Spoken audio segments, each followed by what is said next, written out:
Don't forget to like, comment, and subscribe. Like what you're doing. You're liking the shorts. We have the GOAT tournament going on. Many things going on here on the Soapbox Network. But as we continue here, I believe it's time for people to start respecting the Denver Nuggets. And now people are going to look at their roster, look at their playoff run against the Timberwolves, against the Phoenix Suns, who are hobbled, and really look at them and say, hey, who did they beat? They beat an up-and-down Minnesota team who we know is inconsistent. They beat a Suns team who was favored by many, many, many people in the media, but they didn't have the depth. They lost Chris Paul. They lost DeAndre Ayton for the last game. What is there to respect about the Denver Nuggets? And I'm sitting there going, this is a team that has been ridiculed with injuries last year, right? In terms of Jamal Murray going down, Michael Porter Jr. going down, Nikola Jokic having to carry that team last year, still being able to win 48 games.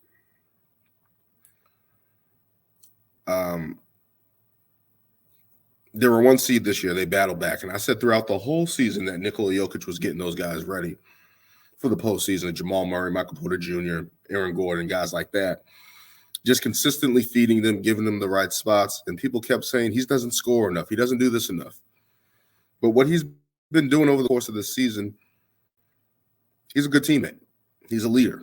He gets his guys involved. He doesn't selfishly hold the ball. And I think that's something that was lost upon this year with all the MVP talk and all this other stuff that was going on and all this hoopla. But the Denver Nuggets have the best record out west. Jamal Murray came back into form. Michael Porter Jr. played well. Aaron Gordon played well. The additions of KCP and Bruce Brown, the draftee Christian Brown. This team is really good.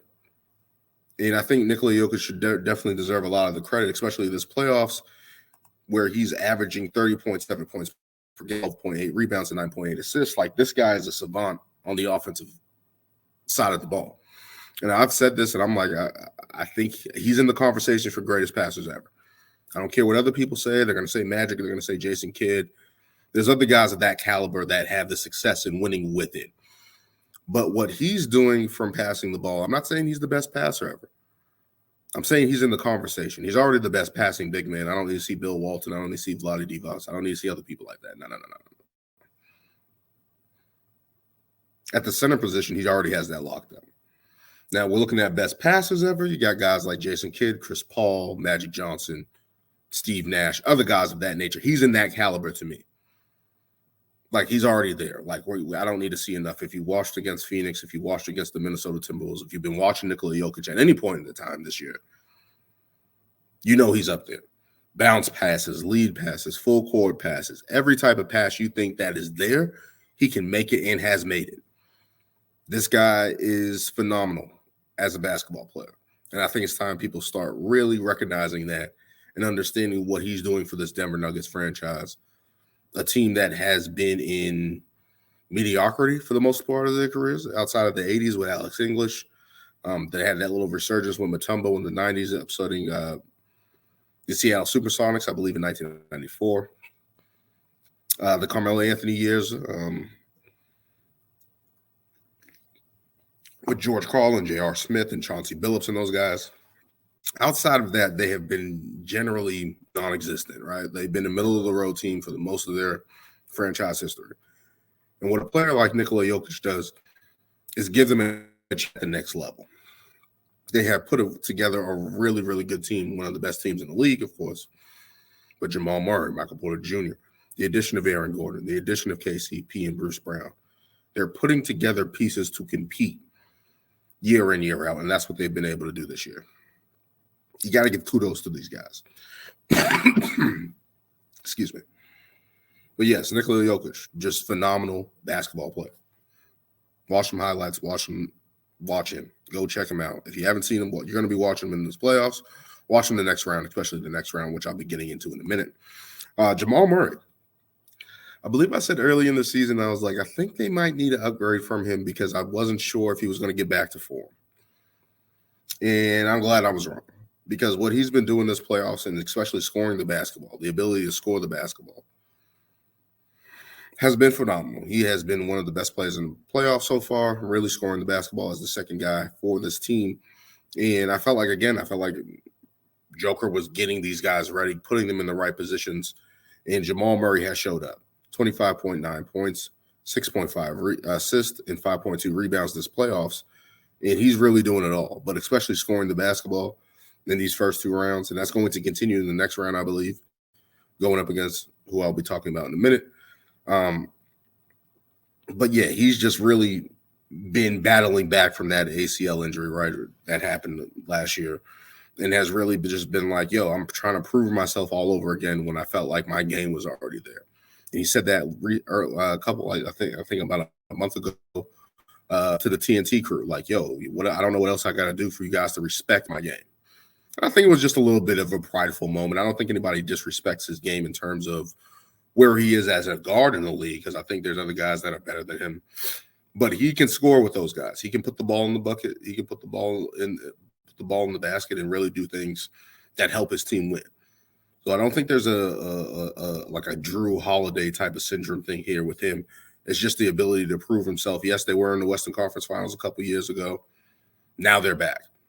Can they elevate these? Can these 2 guys lead this team against one of the juggernauts in the Western Conference, apparently? The Los Angeles Lakers, who just defeated the Golden State Warriors the other night here. And this is the 4th time, I believe, they have met in the Western Conference Finals. They met way back in 1985. That was with Calvin Nat and Alex English and Dan Issel in the later stages of his career. Denver Nuggets legends, of course. I believe they went down 4-1 in that series. In 2009, that was basically my era. I remember that, especially game 1. I think Melo scored 39, and I think Kobe scored 40 in that 2009 Western Conference matchup. I wanted the Nuggets to win that badly. But yeah, just looking back at that series, especially Carmelo and Kobe going at each other, you had Pau Gasol, you had Nene and Chauncey Billups, and all these guys. And I thought Denver was ready. And I thought they were going to have a chance to do it. And Kobe just rose to a different level and defeated that Nuggets team with Pau Gasol, and really just stamped his run right there during that time, especially with Kobe. Especially after the 08 loss against the Celtics, really stamping his run there. Was able to go out there and get that championship that year, and that was off of beating the Denver Nuggets, right? Like a Denver Nuggets team that was hot, that was ready, that was going to look like they were in contention until Carmelo Anthony left the next season. But you just thought that Denver Nuggets team was going to get better and take that next step, led by George Karl, of course, as the coach. I'm not the biggest George Karl fan, but he did a really good job with that team in trying to get them to the next level. And I thought Carmelo Anthony, that was the season that he really put everything together. And I thought that was one of his best seasons, even more than when he went to New York. I thought that Denver Nuggets season, I thought he was doing everything, passing the ball, playing really well within the offense, actually battling on the defensive end. I thought that was a different level of Carmelo Anthony that people remember. People remember mainly the New York Carmelo, those early years in New York and stuff like that. But I'm like, that year with that 2009 team, I thought he was going to take the next level, man. I thought he really was. I thought the Denver Nuggets were ready and they were going to get to the finals. And they didn't. Kobe Bryant just ripped their hearts out. We go to the bubble season in 2020 where it really wasn't close.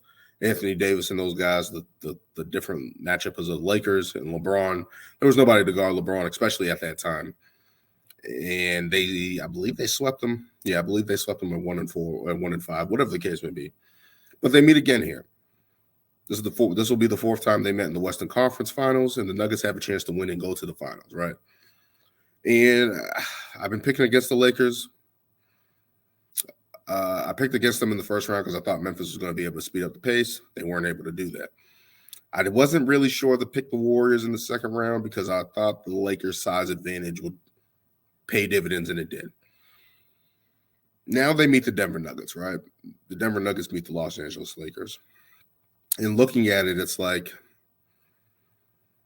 I'm going to go with the Denver Nuggets, right? I'm going to go with the Nuggets in 6. And I'm going to talk more about this, especially I'm going to try to have a guest on Monday and try to have somebody in there so we can go over the Western Conference Finals. And You think, though, this course of this run, you think I'll stop picking against the Lakers, right? You think that would be the smart thing to do. But I really like this Denver Nuggets team. I think they're a little bit more deeper. I think they're a little bit more defensive oriented than people think. I think they have multiple guys that they can actually throw at guys like LeBron and Anthony Davis and give them a different look, especially on that end. It's going to be interesting, and I can't wait to see that series. Moving